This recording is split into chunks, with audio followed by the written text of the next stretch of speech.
রুদ্ধশ্বাস অপেক্ষার অবসান হয়েছে। অবশেষে চালু হয়েছে সামাজিক যোগাযোগ মাধ্যম ফেসবুক, হোয়াটসঅ্যাপ ও টিকটক। বুধবার বেলা ২টার পর থেকে স্বাভাবিকভাবেই সবাই ফেসবুক ব্যবহার করতে পারছেন।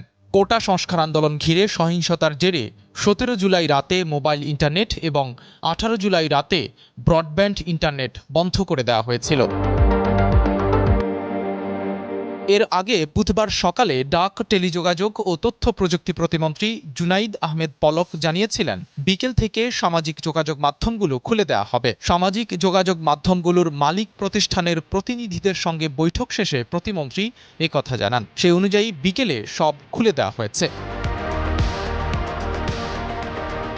রাজধানীর আগারগাঁওয়ে বাংলাদেশ টেলিযোগাযোগ নিয়ন্ত্রণ কমিশনের কার্যালয়ে ৯টা থেকে বৈঠক শুরু হয়। পরে সাংবাদিকদের ব্রিফ করেন প্রতিমন্ত্রী।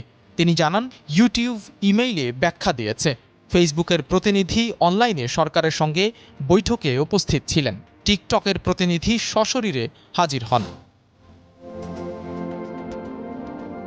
কোটা সংস্কার আন্দোলনকে কেন্দ্র করে সংঘর্ষ শুরু হলে ১৭ জুলাই রাত থেকে মোবাইল ইন্টারনেট এবং ১৮ জুলাই রাতে ব্রডব্যান্ড ইন্টারনেট বন্ধ হয়ে যায়। ৫ দিন পর ২৩ জুলাই ব্রডব্যান্ড ইন্টারনেট সংযোগ সীমিত পরিসরে ফিরে আসে।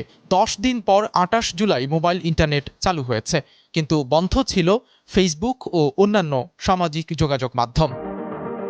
সরকার বলেছিল, দেশের আইন মানতে সম্মত হলে ফেসবুক চালু হবে। অবশ্য ফেসবুক কর্তৃপক্ষ সাধারণ নিজস্ব নীতি অনুযায়ী চলে। ডাক, টেলিযোগাযোগ ও তথ্য প্রযুক্তি প্রতিমন্ত্রী এক প্রশ্নের জবাবে বলেন, সরকার কন্টেন্ট সরানোর যত অনুরোধ করে সেই তুলনায় ফেসবুকের মালিক প্রতিষ্ঠান মেটা খুব কমই সাড়া দেয়।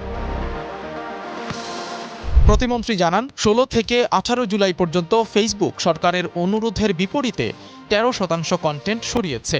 ইউটিউব ১৭ থেকে ২৬ জুলাই পর্যন্ত সরিয়েছে ২১% কন্টেন্ট। টিকটক সরিয়েছে ৬৮%। ফেসবুকের তথ্য যাচাইকারী বা ফ্যাক্ট চেকাররা ভিন্ন মতাদর্শে উদ্বুদ্ধ বলেও অভিযোগ করেন প্রতিমন্ত্রী।